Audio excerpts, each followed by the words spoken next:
சென்னை முழுவதும் சேதமடைந்த சாலைகளை சரி செய்கிறேன் என்ற போர்வையில் ஸ்டாலின் அரசு மில்லிங் செய்யும் பணியை இரவு நேரங்களில் மேற்கொண்டதில் பொதுமக்கள் கடும் இன்னல்களை சந்தித்து வருகின்றனர்.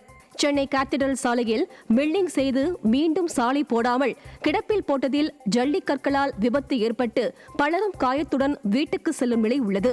ஸ்டாலின் மாடல் அரசு தேர்தல் நெருங்கும் வேளையில் வேண்டுமென்றே இதுபோன்ற செயல்களில் ஈடுபடுவதாக பொதுமக்கள் குற்றம் சாட்டுகின்றனர். எனக்கும் ரொம்ப சிரமமா இருக்குது இந்த ரோட்ல போறதுக்கு. என்னை விட டூ வீலர் வச்சுட்டு இருக்கிறவங்க ரொம்ப கஷ்டப்படுறாங்க. டூ வீலரு பசங்க சின்ன சின்ன குழந்தைங்கள ஸ்கூலுக்கு கூட்டின்னு போற டைமு, அந்த டைம்ல ரொம்ப தடுமாற்றமா ஓட்டுறது ரொம்ப கஷ்டமா இருக்குது இங்க இருக்கிறவங்களுக்கு. ரெண்டாவது புதுசா இப்பதான் டிரைவிங் கத்துன்னு இருப்பாங்க, அவங்களுக்குலாம் இந்த ரோடு அந்த டயர் கிரிப் இருக்காம ஸ்லிப் ஆகி விழுவாங்க. இது கொஞ்சம் சீக்கிரமா முடிச்சு கொடுத்தா நல்லா இருக்கும். சிவகங்கை மாவட்டம் விவசாய நிலங்களில் பயிரிடப்பட்ட பயிர்களை கால்நடைகள் மற்றும் காட்டுப்பன்றிகள் சேதப்படுத்தியதால் ஆத்திரமடைந்த விவசாயிகள் மிளகாய்களுடன் வந்து மாவட்ட ஆட்சியர் அலுவலகத்தில் மனு அளித்த சம்பவம் பரபரப்பை ஏற்படுத்தியுள்ளது. இளையான்குடி அருகே சூரியன்கோட்டை கிராமங்களில் உள்ள விவசாய நிலங்களில் அறுவடைக்கு தயாராக உள்ள மிளகாய் செடிகள் மற்றும் உளுந்து பயிர்களை கால்நடைகள் காட்டுப்பன்றிகள் சேதப்படுத்தியதால் வாழ்வாதாரம் இழந்து நடுத்தருவில் நிற்பதாக விவசாயிகள் வேதனை தெரிவித்துள்ளனர். மேலும் இதுகுறித்து திமுக மாவட்ட நிர்வாகத்திடம் புகார் அளித்தும் நடவடிக்கை எடுக்கவில்லை என விவசாயிகள் குற்றம் சாட்டியுள்ளனர். எங்களுக்கு ஒரு நல்ல தீர்வு கிடைக்கணும்னு இங்க வந்திருக்கிறோம். எங்க மிளகாயெல்லாம் இன்னும் நாங்க கை வச்சு ஒரு பழம் எடுக்கல. ஒரு 5 காசுக்கு இது வேணும் இல்ல, 1500 ரூபாய்னு உரம் வாங்கி போட்டோம். அந்த உரத்தினுடைய மதிப்பு என்ன? இப்ப நாங்க படுற கஷ்டங்கள் என்ன? இந்த நேரத்தில் இந்த வெயிலில் நாங்கள் நிற்கணும் என்பது எங்களுடைய கஷ்டத்தின் முன்னிட்டு நாங்கள் இங்க வந்திருக்கிறோம். இந்த கஷ்டத்தை எங்களுக்கு தீர்வு பண்ணி கொடுக்குமாறு உங்களை தாழ்மையோடு கேட்டு. காஞ்சிபுரம் மாவட்டம் ஏகாம்பரநாதர் திருக்கோவிலில் 46 ஆண்டுகளுக்கு பிறகு திருவுருள் பெருவிழா வெகு விமர்சையாக தொடங்கியது. உற்சவர் சிலைக்கு சிறப்பு அபிஷேகம் ஆராதனைகள் நடைபெற்ற பிறகு பல்லாக்கில் காஞ்சிபுரம் ஏகாம்பரநாதர் ஏலவார் குழலியுடன் பல்லாக்கில் நகர்வலம் வந்தார். இதனைத் தொடர்ந்து நள்ளிரவில் அரசங்குப்பம் பாலாற்றில் திருவுருள் பெருவிழா விமர்சையாக நடைபெறவுள்ளது. கோவை மாவட்டம் கிணத்துக்கடவில் உள்ள பிளேக் மாரியம்மன் கோவிலில் 115வது ஆண்டாக குண்டம் இறங்கும் நிகழ்ச்சி நடைபெற்றது. இதில் விரதமிருந்த ஆண் பெண் பக்தர்கள் பக்தி பரவசத்துடன் குண்டம் இறங்கி மாரியம்மனுக்கு நேர்த்திக் கடனை செலுத்தினார்கள். கோவை மாவட்ட சுற்றுவட்டார பக்தர்கள் ஏராளமானோர் இந்த நிகழ்வினை கண்டதுடன் மாரியம்மனுக்கு நடைபெற்ற சிறப்பு பூஜையிலும் பங்கேற்று சுவாமி தரிசனம் செய்தனர். திருப்பூர் மாநகராட்சிக்கு உட்பட்ட செட்டிப்பாளையம் பகுதியில் அவசர கதியில் போடப்பட்ட தார் சாலை பெயர்ந்து வருவதாக பொதுமக்கள் குற்றம் சாட்டினர். தீய சக்தி திமுக அமைச்சர் வருகையை முன்னிட்டு அவசர கதியில் போடப்பட்ட தார் சாலை பெயர்ந்து வரும் நிலையில் உள்ளது. ஸ்டாலின் மாடல் அரசு விளம்பரத்துக்கு மட்டுமே முக்கியத்துவம் கொடுத்துவிட்டு வேளையில் தரமின்றி செயல்படுவது இதன் மூலம் வெட்ட வெளிச்சமாகிவிட்டதாக பலரும் விமர்சித்தனர். கிருஷ்ணகிரி மாவட்டம் கல்லாவி அருகே வனவிலங்குகளை வேட்டையாடச் சென்ற நபர் மின்சாரம் தாக்கி உயிரிழந்த சம்பவம் சோகத்தை ஏற்படுத்தியுள்ளது. வேடப்பட்டியைச் சேர்ந்த கோபி மற்றும் சோலையூரைச் சேர்ந்த சுபாஷ் ஆகிய இருவரும் நேற்று இரவு வனவிலங்குகளை வேட்டையாடுவதற்காக மதுபோதையில் சென்று சட்டவிரோதமாக மின்கம்பத்தில் இருந்து மின்சாரத்தை திருடி நிலத்தில் பாய்ச்சியுள்ளனர். அப்போது எதிர்பாராத விதமாக கோபி மீது மின்சாரம் தாக்கியதில் அவர் சம்பவ இடத்திலேயே பரிதாபமாக உயிரிழந்தார். இதனால் அதிர்ச்சியடைந்த அவரின் நண்பர் சுபாஷ் தலைமறைவான நிலையில் இதுபோன்ற சம்பவங்களை தடுக்க காவல்துறையினர் ரோந்து பணிகளில் முறையாக ஈடுபட வேண்டும் என மக்கள் கோரிக்கை விடுத்துள்ளனர்.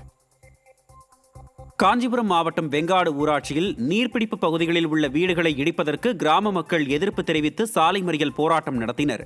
வெங்காடு ஊராட்சியில் இருந்து பிள்ளைப்பாக்கம் சிப்காட்டுக்கு செல்லும் சாலையில் விரிவாக்க பணிகள் நடைபெற உள்ளதாக தெரிகிறது. இதற்காக வீடுகளை அகற்ற நெடுஞ்சாலைத்துறை நடவடிக்கை எடுத்ததாக கூறப்படுகிறது. மாற்று இடத்தையும் உரிய இழப்பீடையும் அறிவிக்காமல் வீடுகளை மட்டும் இடிக்க முயற்சிப்பதாக குற்றம் சாட்டிய மக்கள் வெங்காடு இரும்பேடு சாலையில் அமர்ந்து மறியல் போராட்டத்தில் ஈடுபட்டனர். மேலும் இந்த விவகாரத்தில் அரசு நடவடிக்கை எடுக்காவிட்டால் தீக்குளித்து தற்கொலை செய்து கொள்வோம் எனவும் எச்சரித்தனர்.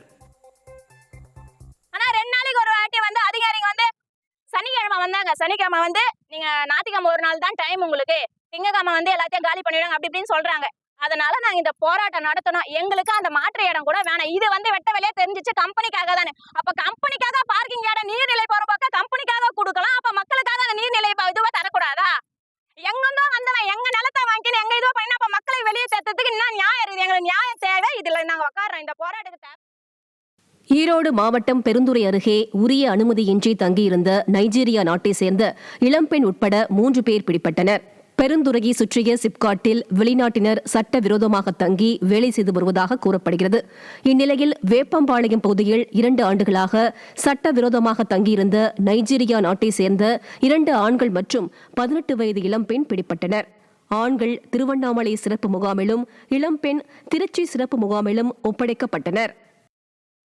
வேலூர் மாவட்டத்தில் தபால் நிலையத்தில் கட்டிய பணத்தை மீட்டுத்தர வலியுறுத்தி மாவட்ட ஆட்சியர் அலுவலகம் முன்பு மாற்றுத்திறனாளி பெண் தீக்குளிக்க முயற்சித்தார். ஜாஃப்ராபேட்டையை சேர்ந்த கவிதா என்ற பெண் அப்பகுதியில் உள்ள தபால் நிலையத்தில் கட்டி வந்த 4 லட்சம் ரூபாயை தபால் நிலைய ஊழியர் சுடர் என்பவர் அரசுக்கு செலுத்தாமல் மோசடி செய்துள்ளார். இதுகுறித்து புகார் அளித்தும் காவல்துறை நடவடிக்கை எடுக்காததால் கவிதா மாவட்ட ஆட்சியர் அலுவலகத்தில் நடைபெற்ற குறைதீர்ப்பு கூட்டத்தில் ஆட்சியர் எதிரிலேயே உடலில் மண்ணெண்ணெய் ஊற்றி தீக்குளிக்க முயன்றார். திமுக ஆட்சியில் ஏவல்துறை புகார்கள் மீது நடவடிக்கை எடுப்பதில்லை என பொதுமக்கள் குற்றம் சாட்டியுள்ளனர். கடலூர் மாவட்டம் குப்பநத்தநல்லூர் கிராமத்தினர் 100 நாள் வேலை திட்டத்தில் முறைகேடு நடப்பதாக கூறி விருத்தாசலம் ஊராட்சி ஒன்றிய அலுவலகத்தை முற்றுகையிட்டனர். லஞ்சம் வாங்கிக் கொண்டு 100 நாள் வேலை திட்டத்தில் வேலை கொடுப்பதாகவும் குறிப்பிட்ட நபர்கள் புறக்கணிக்கப்படுவதாகவும் கூறி 30க்கும் மேற்பட்ட கிராம மக்கள் விருத்தாச்சலம் ஊராட்சி ஒன்றிய அலுவலக நுழைவாயிலில் போராட்டத்தில் ஈடுபட்டனர். ஸ்டாலின் மாடல் அரசு 100 நாள் வேலை திட்டத்தில் வேலை மற்றும் சம்பளம் வழங்குவதில் பல்வேறு முறைகேடுகளில் ஈடுபட்டு வருவது தமிழகம் முழுவதும் பரவலாக உள்ளதாக பலரும் குற்றம் சாட்டுகின்றனர். சேலம் மாவட்டம் மேட்டூர் அருகே ஜலகண்டாபுரத்தில் சார் பதிவாளர் அலுவலக அதிகாரிகள் லஞ்சம் கேட்பதாக குற்றம் சாட்டி திமுகவின் கூட்டணி கட்சியான மார்க்சிஸ்ட் கம்யூனிஸ்ட் கட்சி சார்பில் ஆர்ப்பாட்டம் நடைபெற்றது. பத்திரப்பதிவிற்கு நிர்ணயிக்கப்பட்ட தொகையை விட பன்மடங்கு தொகையை வசூலிக்கும் சார் பதிவாளர் அலுவலக அதிகாரிகளை கண்டித்தும் அதனை கண்டுகொள்ளாத ஊழல் மாடல் திமுக அரசை கண்டித்தும் மார்க்சிஸ்ட் கம்யூனிஸ்ட் கட்சியினர் ஆர்ப்பாட்டத்தில் ஈடுபட்டனர். இந்நிலையில் திமுகவின் ஊழல் மாடல் ஆட்சிக்கு அதன் கூட்டணி கட்சியின் ஆர்ப்பாட்டமே சாட்சி என மக்கள் விமர்சித்துள்ளனர். திருவண்ணாமலை மாவட்டம் வந்தவாசி அருகே ஜலகண்டேஸ்வரர் கோவிலில் தீர்த்தவாரி குளத்தின் கரை சீரமைக்கப்படாததால் கற்கள் பெயர்ந்து விழுவதாக குற்றச்சாட்டு எழுந்துள்ளது. அறநிலையத்துறை சார்பில் 81 லட்சம் ரூபாய் மதிப்பீட்டில் செட்டித்தோப்பு குளம் சீரமைக்கும் பணி நடைபெற்றதாக தெரிவிக்கப்பட்டுள்ள நிலையில் குளத்தின் கரை சீரமைக்கப்படாமலும் அருகிலுள்ள மண்டபம் பாழடைந்த நிலையிலும் உள்ளதாக பக்தர்கள் வேதனை தெரிவித்துள்ளனர். ஸ்டாலின் அரசின் அலட்சியத்தால் கோயில் நிகழ்வுகள் நடைபெறும் இடங்கள் சமூக விரோதிகளின் கூடாரமாக மாறியுள்ளதாக விமர்சனம் எழுந்துள்ளது. இன்னும் காம்பவுண்ட் சுவர்லாம் போடாம வச்சிருக்காங்க. இப்போ கொஞ்ச நாளைக்கு முன்னாடி பண்ண ஒர்க்கெல்லாம் சரியா இல்லாம இந்த இடத்துல விரிசல் விட்டு இருக்குது. அது மட்டும் இல்லாம இன்னும் குளம் தூர் வராம வச்சுட்டு இருக்காங்க. டெய்லி பார்த்தா அசுத்தம் பண்ணிட்டு போயிடுறவங்க தான் நிறைய பேர் இருக்காங்க. இப்படி இருக்கிற போது தீர்த்தவாரி எப்படி பண்றது? வருஷத்துக்கு ஒரு நாள் பண்றது தான். அது ஒழுங்கா பண்ணணும். அது சம்பந்தப்பட்ட அதிகாரி நடவடிக்கை எடுக்கணும். ஈரோடு மாவட்டத்தில் புதிதாக அமைய உள்ள டாஸ்மாக் கடைக்கு எதிர்ப்பு தெரிவித்து 100க்கும் மேற்பட்ட பொதுமக்கள் போராட்டத்தில் ஈடுபட்டதால் பரபரப்பு ஏற்பட்டது. முள்ளாம்பரப்பிலிருந்து நாதகவுண்டம்பாளையம் செல்லும் சாலையில் சுற்றி குடியிருப்புகளும் பொதுமக்கள் நடமாடும் பகுதி என்பதால் மதுபான கடைக்கு மாவட்ட நிர்வாகம் அனுமதி அளிக்கக்கூடாது என அப்பகுதி மக்கள் கோரிக்கை வைத்துள்ளனர். மேலும் இப்பகுதியில் ஏற்கனவே மதுபான கடைகள் இருப்பதால் பல்வேறு பிரச்சனைகளை சந்தித்து வருவதாகவும் அப்பகுதி மக்கள் வேதனை தெரிவித்துள்ளனர். வேண்டாங்க, பொம்பளைங்க போக முடியாது, பிள்ளைங்க போக முடியாது. இந்த இடத்துல எது வேண்டாங்க. வந்தோம்னா நாங்க போட்டு எதா இருந்தாலும் உடைப்போங்க. இந்த மாதிரி வேண்டாம். ஒய்சாப்பு வேண்டாம். எங்க உட்காந்து காட்டுல வச்சுட்டு போறானுங்க. இங்க வேண்டாம். வீட்டுல பிரச்சனையை தாங்க முடியல. இன்னும் ரோட்ல போற பிரச்சனை தாங்க முடியாதுங்க. வேண்டாம். இந்த இடத்துல வந்தோம்னா நாங்க இங்கேதான் உட்காந்துக்குவோம் எல்லாருமே. ஏங்க போக முடியாதுங்க ரோட்ல. மித்த நாளே போக முடியாதுங்க. மித்த நாளே போக முடியாது. இப்ப எங்க போக முடியுங்க? ஒரே குழந்தைங்க போகுது, பிள்ளைங்க போறாங்க, ஸ்கூல் பிள்ளைங்க போறாங்க, எல்லாம் போறாங்க. இந்த இடத்துல ஒழிசா போண்டாங்க. எங்கேயோ கொண்டு வச்சிட்டு போறானுங்க. துபாயில் இறந்து போனவரின் உடலை சொந்த ஊருக்கு கொண்டுவர குடும்பத்தினர் சிவகங்கை மாவட்ட ஆட்சியரிடம் கோரிக்கை வைத்துள்ளனர். மானாமதுரை அருகே உள்ள செம்பராயநேந்தல் கிராமத்தைச் சேர்ந்தவர் அழகுமலை கடந்த 4 மாதங்களுக்கு முன்பு துபாய்க்கு வேலைக்கு சென்ற நிலையில் மர்மமான முறையில் உயிரிழந்துள்ளார். மேலும் அவரது 2 மகன்களும் துபாயில் வேலை செய்து வருகின்றனர். தற்போது ஈரான் போர் காரணமாக விமானங்கள் இயக்கப்படாததால் உயிரிழந்த அழகமலையின் உடலை இந்தியாவிற்கு அனுப்பி வைக்க தாமதமாகிறது. இந்நிலையில் தமிழக அரசு இதில் கூடுதல் கவனம் செலுத்தி உடல் மற்றும் அவரது 2 மகன்களை சொந்த ஊருக்கு கொண்டுவர நடவடிக்கை எடுக்க வேண்டும் என குடும்பத்தினர் சிவகங்கை ஆட்சியரிடம் கோரிக்கை அளித்தனர். புதுக்கோட்டை மாவட்டத்தில் 4 தலைமுறைகளாக விவசாயம் செய்து வரும் விவசாயிகளுக்கு உழவடை பட்டா வழங்க கோரி வட்டாட்சியர் அலுவலகத்தில் விவசாய சங்கத்தினர் முற்றுகை போராட்டத்தில் ஈடுபட்டதால் பரபரப்பு ஏற்பட்டது. மருதம்பட்டி மற்றும் சங்கரம்பட்டி கிராமத்தைச் சேர்ந்த விவசாயிகள் 150 ஆண்டுகளுக்கு மேலாக விவசாயம் செய்து வரும் நிலையில் உழவடை சொத்தை தனியார் சோலார் நிறுவனத்திற்கு பட்டா மாறுதல் செய்து நிலத்தை விற்பனை செய்ததாக கூறப்படுகிறது. இந்நிலையில் உழவடை சொத்துக்களை விவசாயம் செய்த விவசாயிகளுக்கே மீட்டுத்தர விவசாயிகள் கோரிக்கை வைத்துள்ளனர். மாசி மகத்தை ஒட்டி காரைக்கால் அருகே மண்டபத்தூர் கடற்கரையில் 17 சுவாமிகள் தீர்த்தவாரியில் எழுந்துருளி அருள்பாலித்தனர். இதனை ஒட்டி அஸ்திர தேவருக்கு சிறப்பு அபிஷேக ஆராதனைகள் நடத்தப்பட்டதைத் தொடர்ந்து சுவாமிகளை கடற்கரைக்கு தூக்கி சென்று பக்தர்கள் புனித நீராடினர். இந்நிகழ்வில் பல்வேறு பகுதிகளைச் சேர்ந்த 5000க்கும் மேற்பட்ட பக்தர்கள் கலந்து கொண்டனர். திருப்பத்தூர் மாவட்டம் மாரிமாணிக்குப்பம் பகுதியைச் சேர்ந்த 100க்கும் மேற்பட்ட பொதுமக்கள் சோலார் மின் நிலையம் மற்றும் நெல் அரவை ஆலைக்கு எதிர்ப்பு தெரிவித்து மாவட்ட ஆட்சியரிடம் புகார் தெரிவித்ததால் பரபரப்பு ஏற்பட்டது.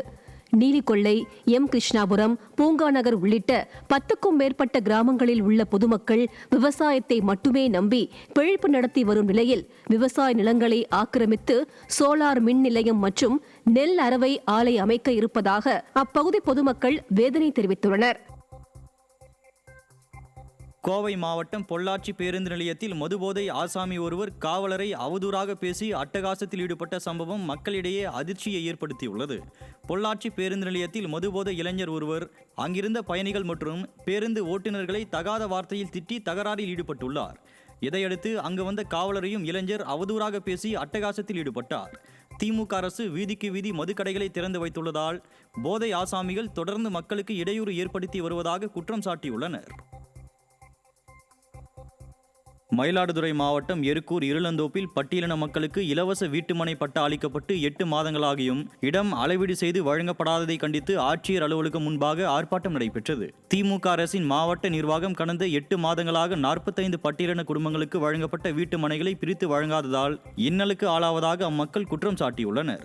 இந்நிலையில் உரிய நடவடிக்கை எடுக்காத அதிகாரிகளை கண்டித்தும் உடனடியாக மனைகளை பிரித்து வழங்க வலியுறுத்தியும் பட்டியலின மக்கள் ஆர்ப்பாட்டத்தில் ஈடுபட்டனர். பட்டாவை கொடுத்ததோட பேரளவில் இருக்க வச்சு இது வரைக்கும் அந்த பட்டாவுக்கான ஏற்பாடு எந்த நடவடிக்கையும் அரசு நடக்கல.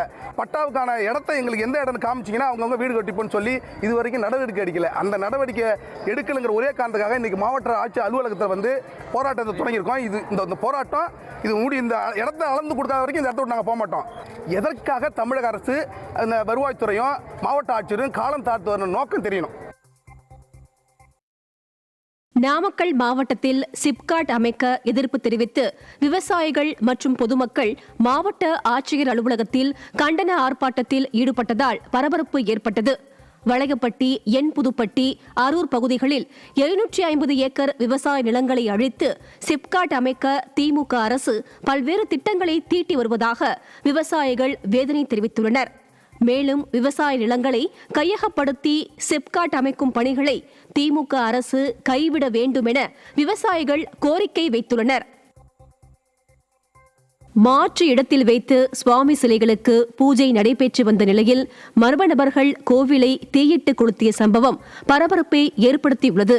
மதுரை மாவட்டம் சோழவந்தான் அருகே காமாட்சியம்மன் கோவிலில் புதிதாக கட்டுமான பணிகள் நடைபெற்று வரும் நிலையில் குடிசை அமைத்து மாற்று இடத்தில் அம்மன் சிலைகள் வைத்து பொதுமக்கள் வழிபட்டு வந்த நிலையில் மேற்கூரையில் மர்ம நபர்கள் தீயிட்டு கொளுத்தியதால் சுவாமி சிலைகள் மற்றும் பல லட்சம் ரூபாய் பணமும் தீயில் இருந்ததால் அப்பகுதி மக்களிடையே பெரும் அதிர்ச்சியை ஏற்படுத்தியுள்ளது. தூத்துக்குடி மாவட்டம் கோவில்பட்டி அருகே பலமுறை விண்ணப்பித்தும் பட்டா வழங்கப்படாததை கண்டித்து சார் ஆட்சியர் அலுவலகத்தில் ஒருவர் பாய் விரித்து உறங்கி போராட்டத்தில் ஈடுபட்டார். கீழப்பாறைப்பட்டி கிராமத்தைச் சேர்ந்த சாமிதாஸ் என்பவருடைய தந்தை பெயரில் இருந்த நத்தம் வீட்டுமனை இடம் பதிவு செய்யப்பட்ட நிலையில் அதற்கு பட்டா கோரி பலமுறை விண்ணப்பித்த போதும் இதுவரை வழங்கப்படவில்லை என குற்றம் சாட்டப்பட்டுள்ளது. இதனை கண்டித்து சார் ஆட்சியர் அலுவலகத்தின் முன்பாக சாமிதாஸ் பாய் விரித்து படுத்து நூதன போராட்டத்தில் ஈடுபட்டார். திமுக ஆட்சியில் எளிய மக்களின் குரலுக்கு மதிப்பில்லை என்பது அம்பலமாகி உள்ளதாக பொதுமக்கள் விமர்சித்துள்ளனர். சேலம் மாவட்டம் செவ்வாய்ப்பேட்டை பகுதியில் பால் மார்க்கெட் மற்றும் காய்கறி கடைகளை ஜேசிபி இயந்திரங்கள் மூலம் இடிக்க வந்த அதிகாரிகளை வியாபாரிகள் சிறைப்பிடித்து சாலை மறியல் போராட்டத்தில் ஈடுபட்ட சம்பவம் பரபரப்பை ஏற்படுத்தியுள்ளது.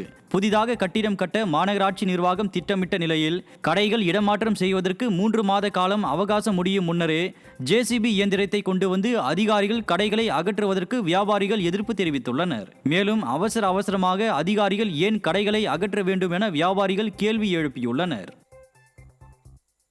நீங்க என்ன பண்றீங்களோ பண்டிகை உங்களால முடியுமான்னு கேக்குறாங்க. நாங்க என்ன பண்றது? நாங்க யார்கிட்ட எங்க குறை சொல்றது? நீங்களே சொல்லுங்க. ஒரு அதை எப்படி கட்டியும் தரல, ஒன்னும் தரல, எல்லாம் ஒண்ணு கூட்டிட்டு இருக்கிறாங்க. எல்லாமே பார்த்தா கன்றாவே இருக்குது. நாங்க எப்படி இத்தனை வருஷம் வாழ்ந்துவிட்டு அங்க போய் இருனாக்கா ஒரு 30 கடையை கட்டி விட்டாங்க.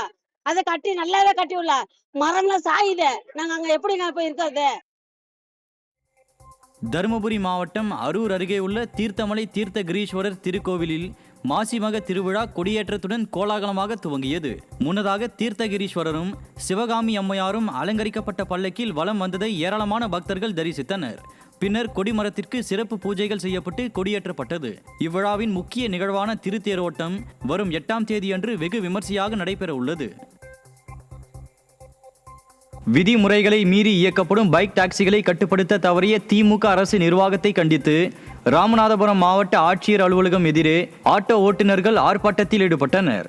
சுமார் 500க்கும் மேற்பட்ட ஆட்டோ ஓட்டுநர்கள் அரசு நடவடிக்கை எடுக்காத பட்சத்தில் சட்டவிரோத பைக் டாக்ஸிகளை சிறைப்பிடித்து போராட்டத்தில் ஈடுபடுவோம் என எச்சரிக்கை விடுத்துள்ளனர். 4000 பேருடைய வாழ்வாதாரங்கிறது இன்னைக்கு பெருசாக ராமேஸ்வரத்துல பாதிக்கப்பட்டிருக்கு. இது போக தனுஷ்கோடியில வனத்துறையினர் வாகனம் விடுறாங்க, கோயிலை சுத்தி விட போறாங்க. இப்படி பல வகையில எங்களுக்கான நெருக்கடி. இதுல முக்கியமான நெருக்கடி எதுன்னா இந்த பைக் டாக்ஸி விடுறது மிகப்பெரிய நெருக்கடியா இருக்கு. இன்னொன்னு என்ன செய்யறாங்கன்னா, வர்றவங்க இளஞ்சோடிகளா வர்றாங்க, பைக்கை வாடகைக்கு எடுக்கிறாங்க, சவுக்க காட்டுக்குள்ள போய் வேடிக்கை பார்க்க போறாங்க. அங்கே ஏதாவது அசம்பாவிதம் ஏற்பட்டால் சட்ட ஒழுங்கு பிரச்சனைங்கிறது மிகப்பெரிய சட்ட ஒழுங்கு பிரச்சனையாக மாறும். அது போக இவங்க இல்லீகலா பைக் டாக்ஸி விடுறதுனால அரசுக்கு வரக்கூடிய வருமானம் பெரிய அளவுல கேள்விக்குறியா இருக்கு. இது சம்பந்தமாக கிட்டத்தட்ட திருவள்ளூர் மாவட்டம் ஊத்துக்கோட்டை அருகே பலமுறை விண்ணப்பித்தும் வீட்டுமனை பட்டா வழங்கப்படாததை கண்டித்து திரளானோர் ஆட்சியர் அலுவலகத்தை முற்றுகையிட்டனர்.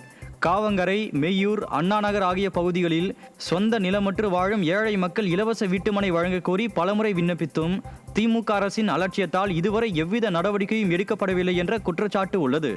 இதனை கண்டித்து ஆட்சியர் அலுவலகத்தை முற்றுகையிட்ட பொதுமக்கள் வீட்டுமனை கோரி மனு அளித்தனர். இப்போ நாங்கள் ஒரு 3 மாசமா இங்கே வந்து போகிறோம். அங்கே இங்கே போங்கன்னு எங்களை இது பண்ணுறாங்க. நீங்கள் பார்த்து தான் இது பண்ணணும். எங்களுக்கு பட்டா வேணும், இல்லைன்னா இடம் எதுனா ஒன்று எங்களுக்கு இருக்கிறதுக்கு.